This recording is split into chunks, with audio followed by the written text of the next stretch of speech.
বিশেষ বিজ্ঞপ্তি। এই কাহিনীতে ব্যবহৃত সকল চরিত্র ঘটনা সম্পূর্ণ কাল্পনিক। বাস্তবের সাথে এর কোনো মিল থাকলে তা সম্পূর্ণ অনিচ্ছাকৃত ও কাকতালীয়। ভিডিওটি বানানো হয়েছে শুধুমাত্র বিনোদনের জন্য।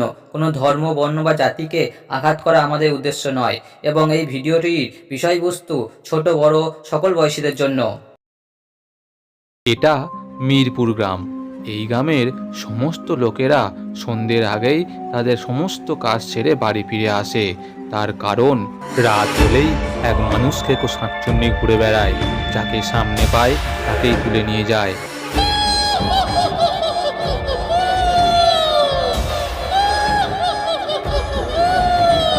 বাঁচাও! কেউ আমাকে বাঁচাও! কেউ শুনতে পাচ্ছ? আমাকে বাঁচাও! বাঁচাও! কেউ আমাকে বাঁচাও! কেউ শুনতে পাচ্ছ? আমাকে।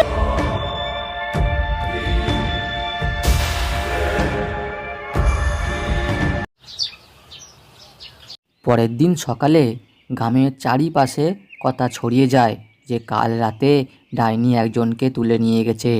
তাই রাস্তাঘাটে চলতে চলতে যার সাথে যার দেখা হয় তাকেই তারা জিজ্ঞাসা করে কাল রাতে ডাইনি কাকে তুলে নিয়ে গেছে। হ্যাঁ রে মদন, তুই কে শুনেছিস কাল রাতে নাকি মহেশবাবুর স্ত্রীকে মানুষকে ডাইনি তুলে নিয়ে গেছে? হ্যাঁ হুজুর, শুনেছি। আমরা তো রাতে শান্তিতে ঘুমোতেও পারি না, সারাক্ষণ ভয়ে ভয়ে থাকি। এই বুঝি ডাইনিটা এলো। যেমন কর্ম তেমন তো ফল পেতেই হবে। আমরা গ্রামবাসীরা কুসংস্কারের বশে এসে ওই বাপমাহারা অনাথ মেয়েটাকে গ্রাম থেকে তো তাড়িয়ে দিলাম, তাতেও শান্তি হলো না। গ্রামের বাইরে গিয়ে তাকে আমরা সবাই মিলে পুড়িয়ে মারলাম। এখন তাহলে কি হবে হুজুর? গ্রামের সবাইকে কি ওই ডাইনির হাতে তাহলে মরতে হবে? ভুল তো একটা সবারই হয়েছে, কিন্তু এভাবে তো আর চললে হয় না। কিছু একটা উপায় বের করতেই হবে। হ্যাঁ ঘাটাপার মা, কাল মহেশের বউটাকেও ডাইনিতে তুলে নিয়ে গেল জানিস? বলিহারি বটে, তা অত রাতে বাইরে বের হওয়ার দরকার কি ছিল? সত্যিই তো, অত রাতে বাইরে এলোই বা কেন? একদিন আগের ঘটনা। কি গো, তুমি কাজে যাবে না? 7টা বেজে গেল, এখনো তুমি বসে আছো? হ্যাঁ, এবার বেরোবো। যাও, ব্যাগটা একটু এনে দাও তো। তারপর মহেশবাবু কাজে বেরিয়ে পড়ে আর যেতে যেতে মনে মনে বলতে থাকে, আজ তো পূর্ণিমা, আজ কাজে না গেলেই হতো। থাক, বেরিয়ে পড়েছি যখন, তাড়াতাড়ি চলে আসবো।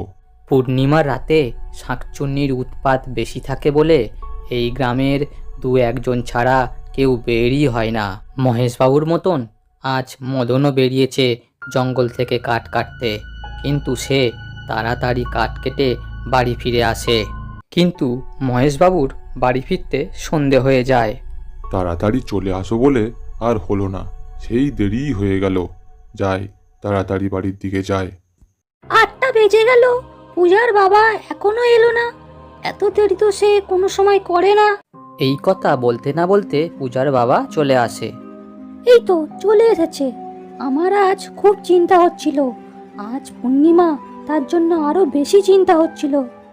এত দেরি হতো না গো, 1 মিনিটের জন্য ট্রেনটা মিস হয়ে গেল, তাই এত দেরি হয়ে গেল।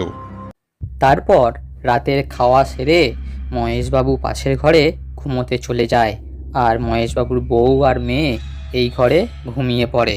তারপর রাত যখন 1:30 বাজে তখন বাইরে থেকে একটি মেয়ের চিৎকার শুনতে পাওয়া যায়।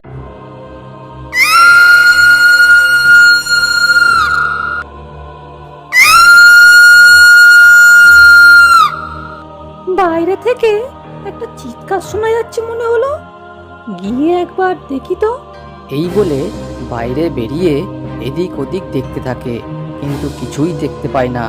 তারপর আবার চিৎকার শুনতে পায়।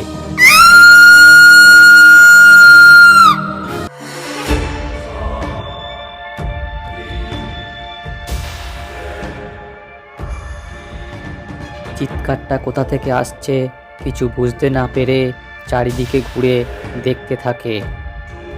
কাউকে কোথাও দেখতে না পেয়ে ঘরে চলে আসার জন্য ফিরে আসে, আর ঘরে যখন ঢুকতে যাবে ঠিক সেই সময় শাঁকচুন্নিও চলে আসে।